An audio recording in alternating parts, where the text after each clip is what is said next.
Hello friends, welcome to our channel Kapil commerce classes. तो हम लोग थोड़ा बहुत टॉपिक समझ रहे थे एडवांस कॉस्ट अकाउंटिंग के, बिकॉज एग्ज़ाम्स हमें पता है कि आने वाले हैं, है ना। और मतलब स्टार्ट हो गए हैं, लेकिन एडवांस कॉस्ट का भी आने वाला है, एमकॉम का भी आने वाला है, प्लस जो ऑनर्स में है बीकॉम में उनके भी उनके एग्ज़ाम पर्पज़ से भी क्या है, ये इम्पॉर्टेंट है।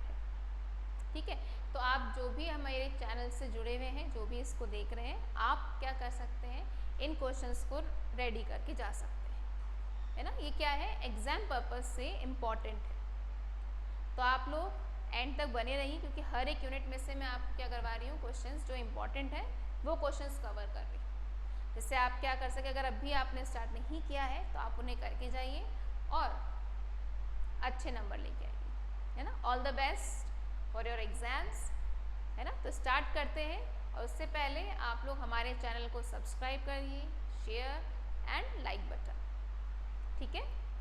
तो सेकेंड यूनिट का हम एक चैप्टर लेने वाले हैं, that is integrated accounting system. एक होता है इंटीग्रेटेड और एक होता है नॉन इंटीग्रेटेड, है ना। इंटीग्रेटेड अकाउंटिंग सिस्टम में जैसे जनरली हम अकाउंट्स में करते हैं ना, कि अकाउंट्स में तो क्या होता है कि जितनी भी एंट्रीज होती हैं वो सारी आपको करनी पड़ती हैं। आपकी अकाउंट्स हो गई, मतलब जनरल एंट्रीज है, लेज़र है, trial balance, final account. Similarly cost में भी क्या होता है, आपको हर एक अकाउंट मेंटेन करके रखना पड़ता है। डिफरेंस इतना होता है कि अकाउंट्स में, मतलब मेन अकाउंट्स में, अकाउंटिंग में डिफरेंट टाइप की एंट्रीज होती हैं, लाइक परचेज, सेल वगैरह। यहाँ पे थोड़ी सी डिफरेंट होती है। यहाँ पे किससे रिलेटेड होती है, आपके मटेरियल से रिलेटेड होती है।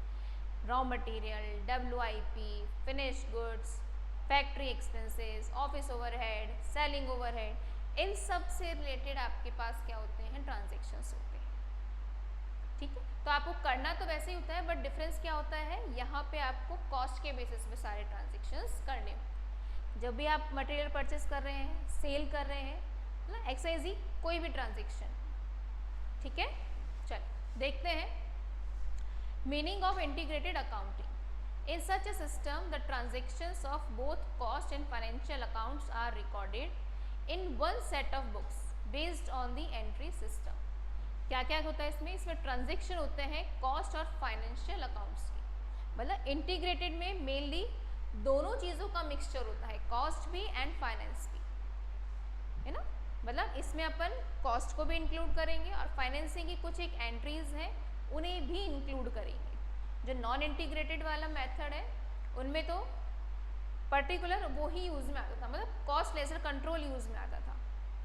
But in case of integrated, इसमें अपन कॉस्ट और फाइनेंस दोनों का मिक्सचर इसमें अपन पढ़ने वाले हैं।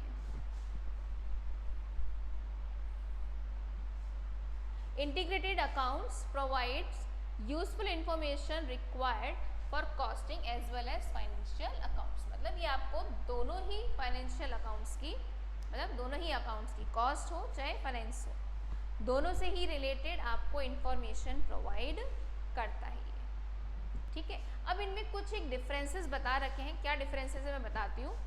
जैसे आपको दिया हुआ है एक तो नॉन इंटीग्रेटेड अकाउंटिंग सिस्टम, जिसमें फाइनेंशियल बुक्स आ गई एंड कॉस्ट बुक आ गई, और एक आता है इंटीग्रेटेड अकाउंटिंग सिस्टम। उसमें क्या डिफरेंस है वो देखते हैं। सबसे पहले मटेरियल परचेज। जनरली हम जब मटेरियल परचेज करते हैं तब हम एंट्री बनाते हैं परचेज अकाउंट या टू क्रेडिटर्स या परचेज लेजर कंट्रोल, जो भी है, ठीक है। लेकिन अगर कॉस्ट बुक की बात करें और नॉन इंटीग्रेटेड सिस्टम की बात करें, उस केस में एंट्री क्या बनती है, स्टोर लेजर। मतलब परचेज की जगह क्या आता है, स्टोर लेजर, एंड क्रेडिटर्स की जगह आता है क्रेडिटर्स, या अगर कैश में परचेज कर रहे हैं तो कैश, दोनों की ही जगह क्या लिखते हैं, कॉस्ट लेजर कंट्रोल। एंट्री क्या बनती है, जनरली हम एंट्री क्या बनाते हैं, परचेज टू क्रेडिटर्स या कैश या बैंक, है ना, फाइनेंशियल बुक्स में। लेकिन कॉस्ट बुक में एंट्री क्या बनती है, परचेज को तो लेता है स्टोर लेजर, कि आपके पास स्टोर है उसमें सारी चीज़ें पड़ी हुई हैं, और जो क्रेडिटर्स है या कैश है उसको कौन लेता है, कॉस्ट लेजर कंट्रोल लेता है। ये तो बात हो गई नॉन इंटीग्रेटेड की। अगर इंटीग्रेटेड वाली सिचुएशन है, जो कि अपना टॉपिक है, उसमें क्या होता है, स्टोर लेजर तो यूज में लेते हैं, मतलब परचेज की जगह क्या यूज में लिया, स्टोर लेजर कंट्रोल।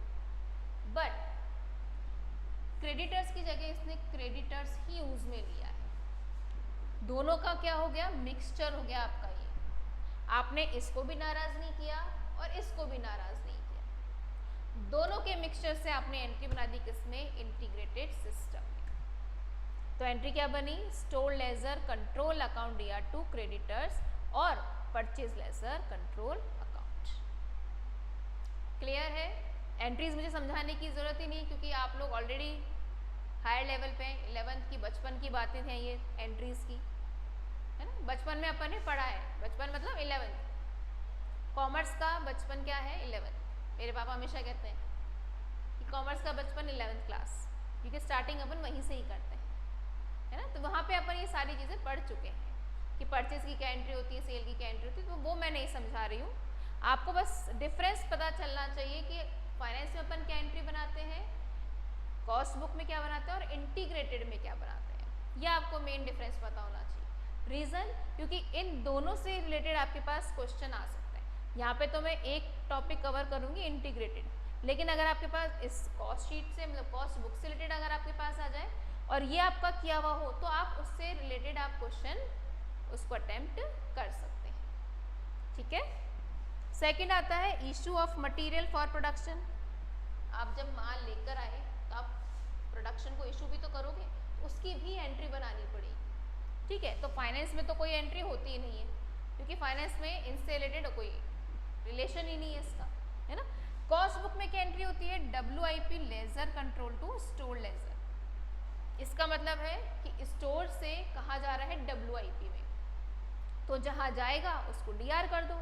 मतलब एक तरह से वो कौन हो गया, रिसीवर, डेबिट द रिसीवर, हमारा रूल यही है। जहाँ जा रहा है उसको DR और जहाँ से जा रहा है उसको CR। कहाँ जा रहा है, WIP में, तो WIP अकाउंट DR या WIP ledger control account DR।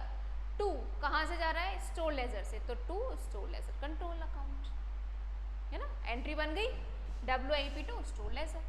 Same यहाँ पे भी वही एंट्री बनेगी, WIP ledger control to store ledger control, क्योंकि यहाँ पे फाइनेंस की तो कोई एंट्री नहीं है, तो दोनों का मिक्सचर क्या करेगा ये, है ना। तो सिमिलर एंट्री बनेगी किसमें, इंटीग्रेटेड में और नॉन इंटीग्रेटेड कैश बुक में, सॉरी कॉस्ट बुक में। नेक्स्ट आता है payment of wages. Payment of wages का मतलब है कि अपन क्या कर रहे हैं, वेजेस को पेमेंट कर रहे हैं, है ना। तो फाइनेंस में तो क्या एंट्री बनेगी, नॉर्मली वेजेस टू कैश या बैंक, जो भी एंट्री बनती है वो अपन क्या कर देंगे, पेमेंट कर देंगे। अब कॉस्ट में क्या बनती है, वेजेस की जगह तो आता है वेजेस कंट्रोल अकाउंट। वेजेस की जगह क्या लिखेंगे अपन, वेजेस कंट्रोल अकाउंट। और कैश या बैंक की जगह आता है कॉस्ट लेजर कंट्रोल अकाउंट। जब कॉस्ट बुक अपन यूज में लेते हैं ना, कॉस्ट बुक के अकॉर्डिंग एंट्री करते हैं, उस केस में आप चाहे कैश में एंट्री करो या क्रेडिट पे एंट्री करो, दोनों ही केस में आप एक अकाउंट को DRCR करेंगे, that is cost ledger control. कौन सी सिचुएशन में, कॉस्ट बुक की सिचुएशन में, ये नॉन इंटीग्रेटेड वाली सिचुएशन है ये। इसमें अपन क्या करेंगे, कैश हो, बैंक हो या फिर क्रेडिट पे हो, एक को ही अपन लिखते हैं, that is cost ledger control. ठीक है। और अगर नॉन इंटीग्रेटेड वाली सिचुएशन है तो वही दोनों का क्या करता है, मिक्स करता है। वेजेस की जगह तो क्या लिखेंगे, वेजेस कंट्रोल, और कैश या बैंक की जगह कैश या बैंक, सेम वही। वेजेस की जगह क्या आ गया, बस वेजेस कंट्रोल आ गया, वेजेस कंट्रोल टू कैश या बैंक। क्लियर। नेक्स्ट आता है एलोकेशन ऑफ वेजेस। अब वेजेस को भी हम क्या करते हैं, डिवाइड करते हैं। जैसे अपन ने एलोकेशन वाले चैप्टर में पढ़ा भी है, अगर आप लोगों ने पढ़ा हो तो। अपन ओवरहेड को या एक्सपेंस को क्या करते हैं, डिवाइड करते हैं। अगर आपके डायरेक्ट एक्सपेंसेस हैं, मतलब एलोकेशन ऑफ वेजेस, फैक्ट्री में तो सॉरी फाइनेंसिंग में तो कोई एंट्री इसकी नहीं होती है, लेकिन कॉस्ट लेजर में या कॉस्ट बुक में WIP control account DR, factory overhead account DR, administration overhead account DR, selling in distribution overhead account DR to wages control. अगर आपके वेजेस डायरेक्ट है, आपको मेंशन कर रखा है, तो वो ट्रांसफर होगा WIP में, और अगर इनडायरेक्ट है तो जनरली हम उसे फैक्ट्री ओवरहेड में ट्रांसफर करते हैं। ठीक है। आपके पास अगर डायरेक्ट की इन्फॉर्मेशन है तो हो जाएगा WIP में, और अगर इनडायरेक्ट है तो उसे फैक्ट्री में डालेंगे, ठीक है। लेकिन अगर आप क्वेश्चन में बाउंड कर रखा है कि ऑफिस में या सेलिंग में डालना है तो उसे हम वहीं पे ही ट्रांसफर करेंगे, इसलिए मैंने तीनों ही एक्सपेंसेस या ओवरहेड यहाँ लिख रखे, ठीक है। तो यहाँ पे हम ट्रांसफर कर रहे हैं तो इनको तो डीआर कर देंगे, और कहाँ से जा रहा है, वेजेस कंट्रोल से, तो वेजेस कंट्रोल को क्या कर देंगे, सीआर कर देंगे, क्लियर। और यहाँ पे दोनों का मिक्सचर बनेगा, सॉरी मिक्सचर के यहाँ पे तो कोई एंट्री है ही नहीं, तो मिक्सचर बनाने का कोई सवाल ही नहीं। W I P ledger control account D R, factory overhead control account D R, administration overhead account D R, selling and distribution overhead account D R to wages control, ये एंट्री बनेगी आपके नॉन इंटीग्रेटेड, ठीक है। नेक्स्ट आती है पेमेंट ऑफ ओवरहेड।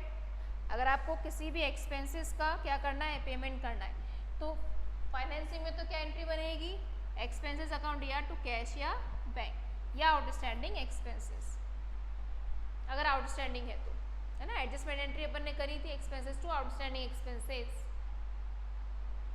ठीक है। अगर आउटस्टैंडिंग की सिचुएशन है तो आउटस्टैंडिंग लिख लो, और अगर पे कर दिया है तो कैश या बैंक लिख दो, है ना। फाइनेंसिंग में अपन ये करते थे, but in case of cost book क्या एंट्री करते हैं, factory overhead account D R, administration overhead account D R, selling and distribution overhead account D R to, अभी जैसे मैंने बताया कैश हो या बैंक हो या क्रेडिट पे हो, एक ही चीज को अपन डीआर सीआर करते हैं, that is cost ledger control, है ना। तो टू कैश या बैंक की जगह क्या लिखेंगे अपन, कॉस्ट लेजर कंट्रोल। जिस भी एक्सपेंस का पेमेंट कर रहे हैं उसको डीआर करेंगे, और सीआर किसको करेंगे, कॉस्ट लेजर कंट्रोल।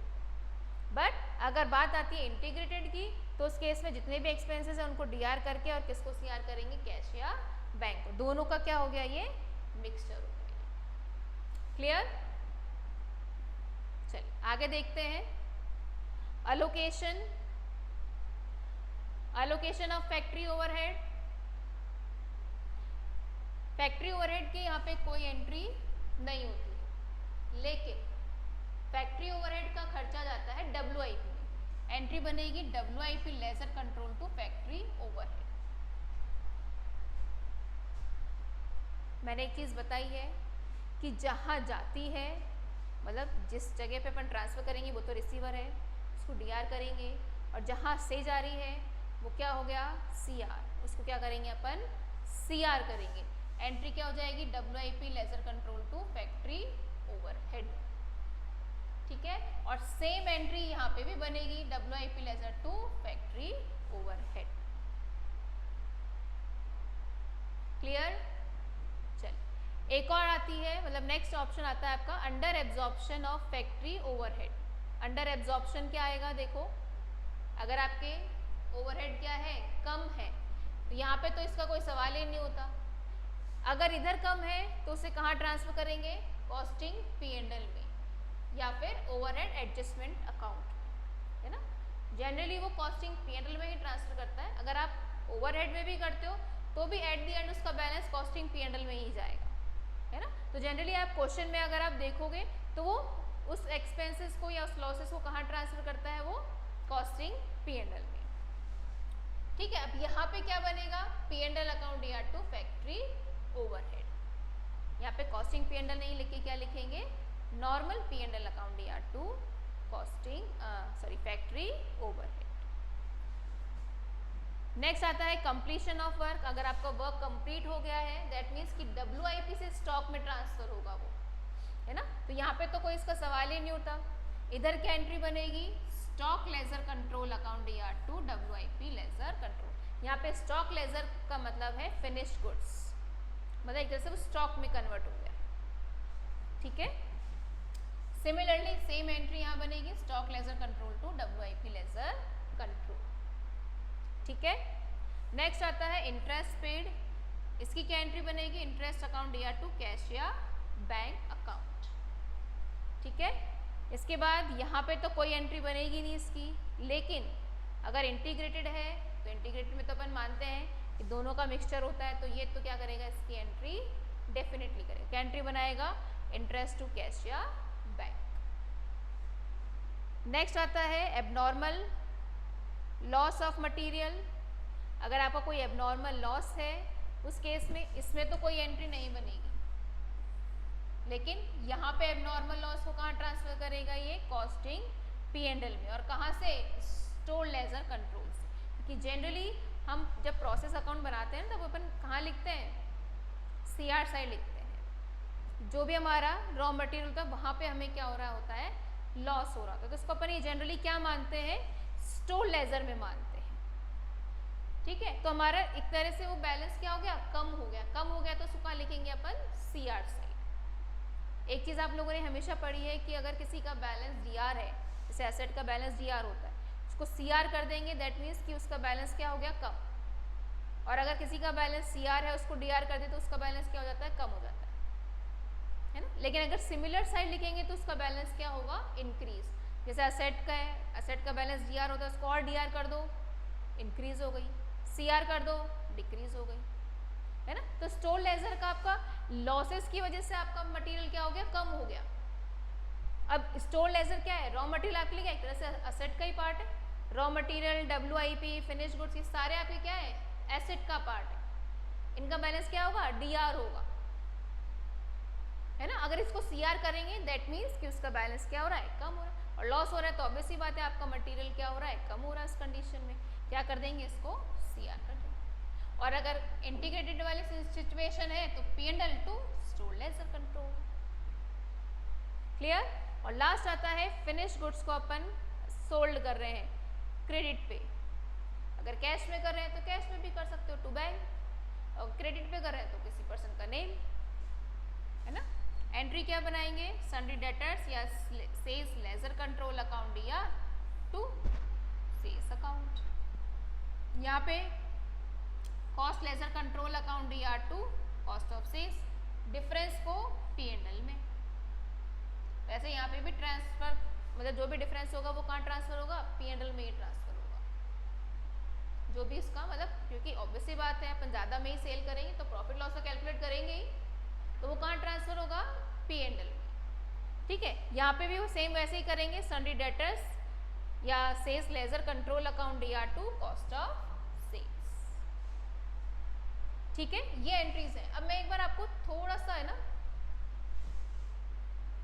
एक मिनट यहाँ पे एक बार आपको शॉर्ट में एक बार बता देती हूँ जिससे आप लोगों को क्लियर हो जाए, एक क्विक रिवीजन हो जाए, है ना। जैसे यहाँ पे सबसे पहले आता है स्टोर लेजर, जिसको अपन क्या कह सकते हैं एक तरह से रॉ मटेरियल, है ना। रॉ मटेरियल का बैलेंस जाता है WIP में, WIP लेजर कंट्रोल कह दो इसको। WIP का जाता है फिनिश गुड्स में या स्टॉक लेजर, स्टॉक लेजर कहता है जनरली ये। स्टॉक लेजर का जाता है कॉस्ट ऑफ सेल्स में। ये बैलेंसेस हैं, बैलेंसेस ट्रांसफर हो रहे हैं, है ना। जैसे फैक्ट्री का है, फैक्ट्री ओवरहेड है, उसका बैलेंस जाएगा WIP में। ऑफिस ओवरहेड है, उसका जाएगा फिनिश गुड्स में, है ना। सेलिंग ओवरहेड है, उसका जाएगा कॉस्ट ऑफ सेल्स में। इसमें एक प्रोसेस हमेशा ध्यान रखना है कि आप जब ये बैलेंसेस इसके अकाउंट जब खोलोगे ना, तो सबसे पहले ये जितने भी एक्स्ट्रा एक्सपेंसेस हैं पहले उन्हें हम क्लोज करेंगे, उनके अकाउंट क्लोज करें, क्योंकि उनका बैलेंसेस कहाँ जाएगा इनमें जाएगा। ठीक है, अब जैसे डायरेक्ट वेजेस है, यही नॉर्मल वेजेस अपन मानते हैं, वेजेस हैं, अगर डायरेक्ट है जब तो कहाँ जाएगी वो WIP में, और अगर इनडायरेक्ट है तो वो जाएगी फिनिश और फैक्ट्री ओवरहेड। जनरली यही टाइप के एक्सपेंसेस आपको क्वेश्चन में दिए हुए होंगे। ठीक है, अब कॉस्ट ऑफ सेल्स का ट्रांसफर हो जाएगा एक तरह से, बैलेंस आपका जो भी आएगा P&L, और ये ट्रांसफर हो जाएगा आपका बैंक नहीं, ये भी ट्रांसफर नहीं होगा, ये नॉर्मली बैंक अकाउंट का बैलेंस निकाल लेंगे अपन। कॉस्ट ऑफ सेल्स को कहाँ ट्रांसफर कर देंगे, उसका जो भी बैलेंस है वो P&L में ट्रांसफर कर देंगे। लास्ट में जिस इसके भी बैलेंस बचेंगे आपको क्या बनाना है ट्रायल बैलेंस। ट्रायल बैलेंस का हमारा रूल है कि दोनों साइड क्या होती है इक्वल, डेबिट साइड और क्रेडिट साइड दोनों साइड इक्वल है, दैट मीन्स कि आपने क्वेश्चन सही किया है। ठीक है, तो ये इसका छोटा सा एक क्यों कह सकते हैं क्विक रिवीजन है, है ना। कि आपको स्टोर लेजर का बैलेंस जाता है WIP में, WIP का जाता है फिनिश गुड्स में। ये लास्ट के बैलेंसेस हैं। जो अपन अकाउंट सारे क्लोज करेंगे ना, तब ये चीज़ ध्यान रखनी। बाकी जो आपको एंट्रीज दी हुई है उसके हिसाब से आपको सारी पोस्टिंग करनी है। लास्ट में जब अपन बैलेंसेस क्लोज करेंगे तो सबसे पहले इनके क्लोज करेंगे। डायरेक्ट अगर वेजेस है तो WIP में, इनडायरेक्ट वेजेस है तो फैक्ट्री में। फिर फैक्ट्री का जाता है WIP में, ऑफिस का जाएगा फिनिश्ड गुड्स में या स्टॉक लेजर में, सेलिंग ओवरहेड का जाएगा कॉस्ट ऑफ सेल्स में। ये सारे एक्सपेंसेस ट्रांसफ़र हो गए। इसके बाद हम आएंगे स्टोर लेजर में। स्टोर लेजर का जाएगा WIP में, WIP का स्टॉक लेजर में। ऑब्वियसली बात है, रॉ मटेरियल पहले कहाँ ट्रांसफ़र होगा? WIP में। फिर WIP से वो कहाँ किस में कन्वर्ट होगा? फिनिश गुड्स में। हम लोग यही तो पढ़ते हैं ना, पढ़ते से मतलब हम लोग जनरली यही तो देखते हैं। तो वही चीज़ अपन यहाँ पे प्रैक्टिकली समझ रहे हैं, प्रैक्टिकली इन द सेंस इसमें बुक में देख रहे हैं। और स्टॉक का किस में जाएगा? कॉस्ट ऑफ सेल्स में। फिनिश गुड्स हो गया तो उसको सेल करेंगे, कहाँ ट्रांसफर करेंगे? कॉस्ट ऑफ सेल्स में। और कॉस्ट ऑफ सेल्स का जो डिफरेंस है वो कहाँ चला जाएगा? आपका P&L। क्लियर? चलिए अब इसके हम एक क्वेश्चन देख लेते हैं फटाफट से।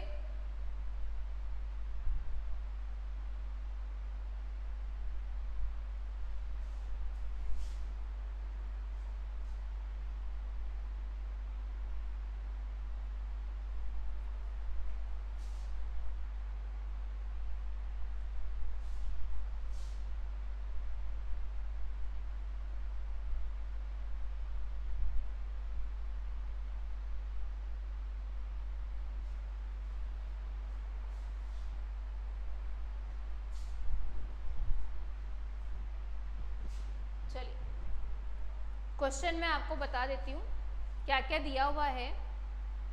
सबसे पहले आपको दी हुई है land and building, plant and machinery, depreciation on plant and machinery, provision दिया हुआ है। अच्छा, depreciation on plant and machinery अगर ब्रैकेट में प्रोविजन दिया हुआ है तो इसका मतलब आप लोगों ने पढ़ा हुआ है 11th में। इसका मतलब होता है कि आपका जो अकाउंट है फिक्स असेट्स का अकाउंट, वो किस पे है? ओरिजिनल कॉस्ट पे। और जो भी डेप्रिसिएशन की एंट्रीज होती हैं वो कहाँ अपन करते थे? प्रोविजन फॉर डेप्रिसिएशन के अकाउंट में करते थे, है ना। तो यहाँ पे भी अगर कोई डेप्रिसिएशन की कोई एंट्री आएगी तो वो कौन से अकाउंट में जाएगी? प्रोविजन फॉर डेप्रिसिएशन के अकाउंट। किसी भी असेट के अकाउंट में अपन उसको ट्रांसफ़र नहीं करेंगे। कब तक नहीं करते? जब तक अपन उस पर्टिकुलर सेल मतलब पर्टिकुलर असेट को सेल नहीं करते थे, जब तक ट्रांसफ़र नहीं करते। नहीं तो जनरली क्या होता जाता है, उसी प्रोविजन फॉर डेप्रिसिएशन में एक साथ आपका मतलब जो भी डेप्रिसिएशन है वो उसमें ऐड ऑन होता जाता है ना। यही पढ़ा है अपन ने।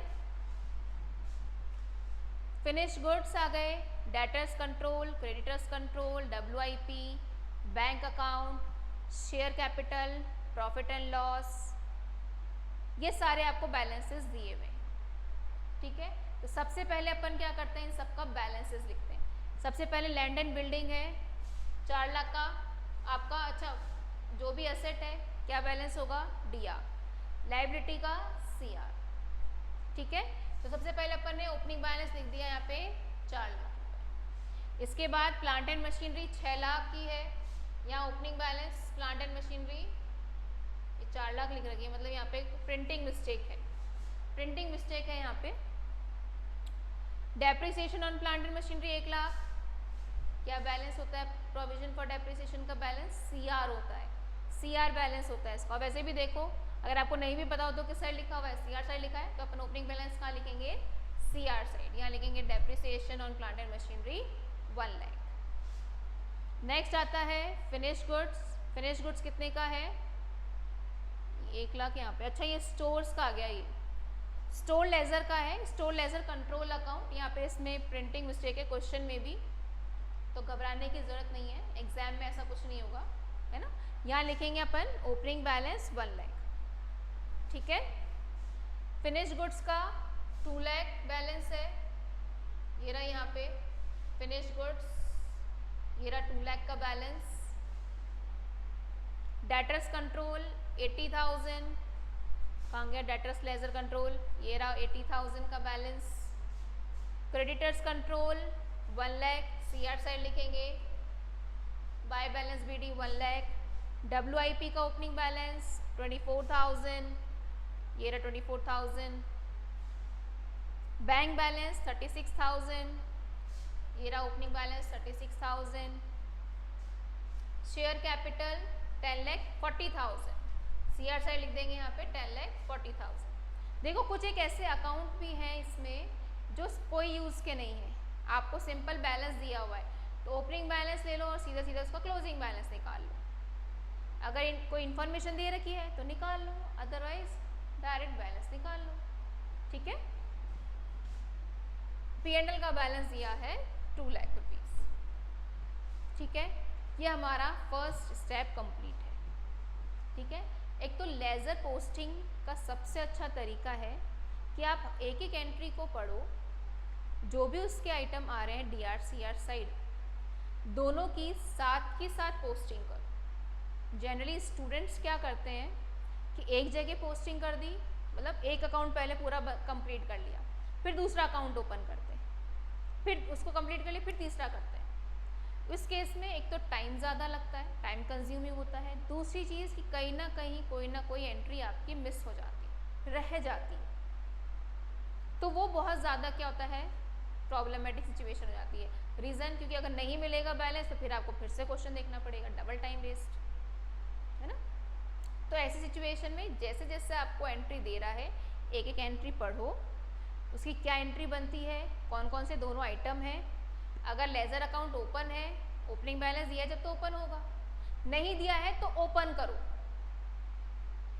जो भी, मतलब ऐसा नहीं सभी के आपको अकाउंट देगा, नहीं, कुछ एक सेलेक्टेड आइटम के देगा।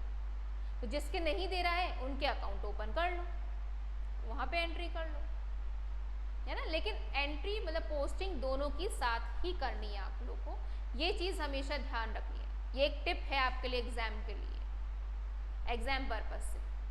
ठीक है, चलिए अब यहाँ पे अपन एंट्रीज देखते हैं। सबसे पहले एंट्री आती है वेजेस पेड की। ठीक है, वेजेस पेड की क्या एंट्री बनाएंगे हम। नॉर्मली एंट्री बनती है वेजेस अकाउंट DR या wages control account DR to cashier bank, है ना। तो अपन ने वेजेस का अकाउंट ओपन कर रखा है, ऊपर ही ऊपर, है ना, wages account DR to cashier bank. यहाँ पे बैंक का अकाउंट ओपन है तो अपन क्या लिखेंगे, बैंक, यहाँ लिख लेंगे टू बैंक। साथ के साथ बैंक में पोस्टिंग करेंगे कितनी, 20,000 आपकी। ठीक है। सेकंड आती है मटेरियल परचेज। कैसे किया हमने, क्रेडिट पे किया है 40,000, 40,000 का मटेरियल परचेज। मटेरियल परचेज की क्या एंट्री बनाएंगे, तो रॉ मटेरियल परचेज किया अपन ने, क्या एंट्री बनेगी, store ledger account DR to, अब ये क्रेडिट पे है तो क्या एंट्री बनाएंगे। पर क्रेडिट परचेज का रिलेशन किससे होता है, क्रेडिटर्स से होता है। क्रेडिट सेल्स का रिलेशन डेटर्स से। तो किसके में एंट्री होगी, एक तो स्टोर लेजर में होगी और सेकंड का होगी क्रेडिटर्स में। तो क्रेडिटर्स का अपने अकाउंट यहाँ पे बना हुआ है, यहाँ CR साइड लिखेंगे स्टोर लेजर कंट्रोल अकाउंट। आ जाओ स्टोर लेजर में, स्टोर लेजर ऊपर था, यहाँ लिख देंगे अपन टू क्रेडिटर्स। ठीक है, दोनों जगह पोस्टिंग हो गई, यहाँ पे 40,000, वहाँ पे भी 40,000।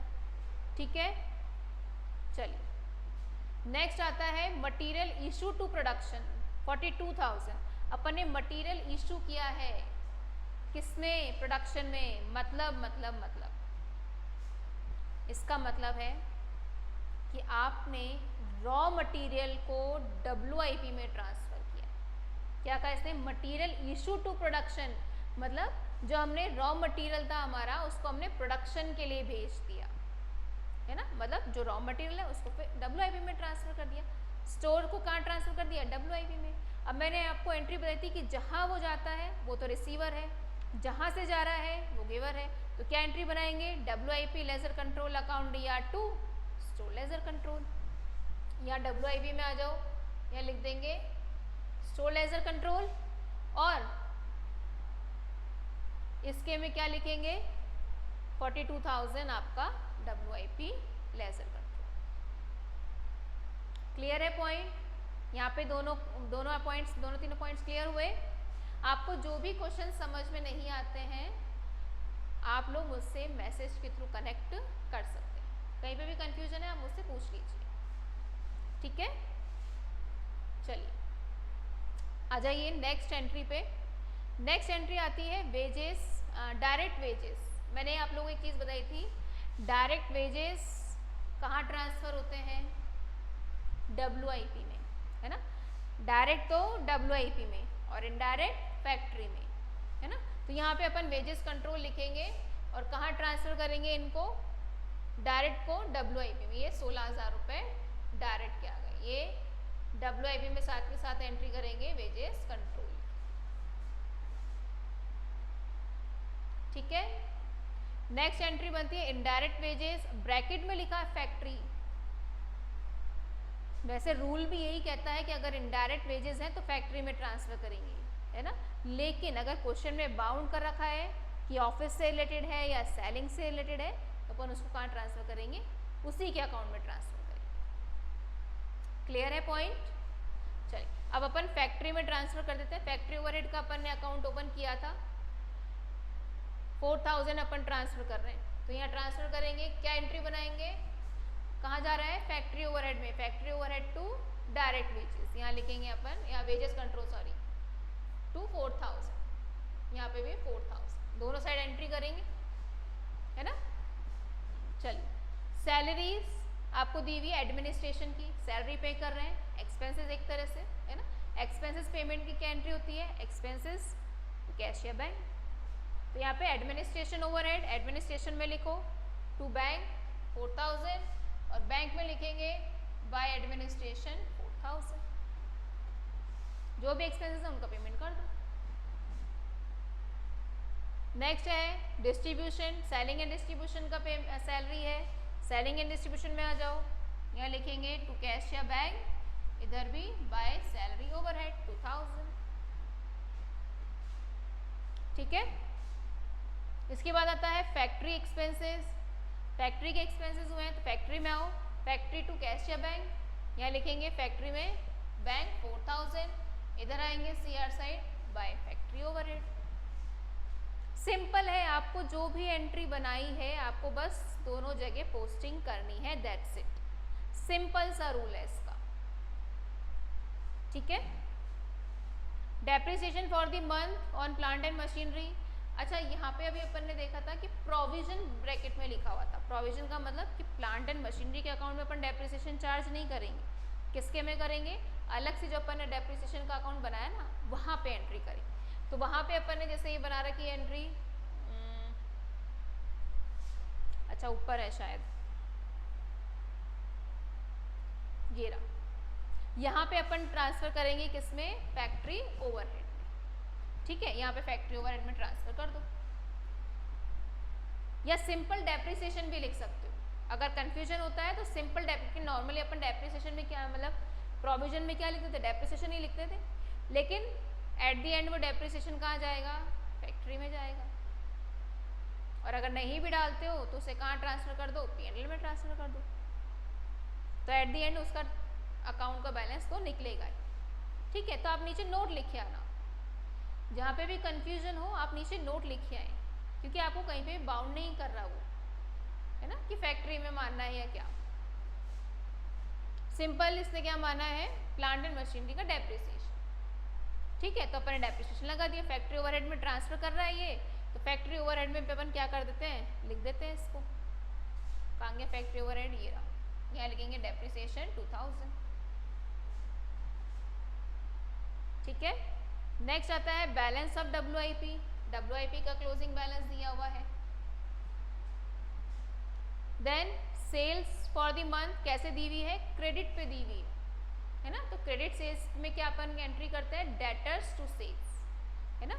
अब डेटर्स यहाँ पे क्या है, कहाँ गए डेटर्स, ये रहे, कितने का गुड सोल्ड किया हमने, 250 का, यहाँ लिख देंगे टू सेल्स 2,50,000, ठीक है। अब चाहो तो इस 2,50,000 को एक अलग से सेल्स अकाउंट बना लो, फिर उसको क्या कर देंगे अपन, कॉस्ट ऑफ सेल्स में ट्रांसफर कर देंगे, ठीक है। कॉस्ट ऑफ सेल्स का बैलेंस फिर P&L में जाएगा, है ना। इसने क्या किया कि सेल्स का अलग से अकाउंट नहीं बना के उसको कहाँ ट्रांसफर कर दिया, P&L में ट्रांसफर कर दिया, मतलब ट्रेडिंग P&L को क्या कर दिया इसने, मिक्स कर दिया। ट्रेडिंग की एंट्री भी और P&L की एंट्री भी। तो सेल्स को कहाँ ट्रांसफर किया इसने, P&L में, 2,50,000। आप लोग अगर अलग से भी बनाएंगे सेल्स का अकाउंट तो भी कोई प्रॉब्लम नहीं है। फिर सेल्स का अकाउंट आपके ट्रांसफर होगा कॉस्ट ऑफ सेल्स में, या फिर इस कॉस्ट ऑफ सेल्स का जो बैलेंस है वो ट्रांसफर कर दो कहाँ पे, सेल्स के अकाउंट में, और उसका डिफरेंस फिर कहाँ ट्रांसफर कर दो, P&L अकाउंट। क्योंकि सेल्स और कॉस्ट ऑफ सेल्स में किसका चीज़ का डिफरेंस होता है, प्रॉफिट का ही होता है।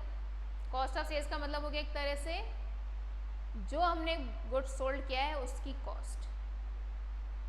ठीक है, तो आप ये भी कर सकते हो कि सेल्स का अकाउंट अपन ने ओपन कर लिया, देन कॉस्ट ऑफ सेल्स का जो भी बैलेंस आता है आप उसे कहाँ ट्रांसफर कर दें, सेल्स के अकाउंट में, और उन दोनों का डिफरेंस को अपन कहाँ ट्रांसफर करेंगे, फिर P&L। क्लियर। चलिए, stock of finish goods at the end, अपन क्लोजिंग स्टॉक निकालेंगे at the end. Payment made to creditors, creditors को पेमेंट किया है, क्रेडिटर्स टू बैंक, तो यहाँ लिखेंगे to bank 80,000। Then received from debtors, receive किया हमने डेटर से, यहाँ लिखेंगे कैश CR साइड और इधर बैंक के DR साइड।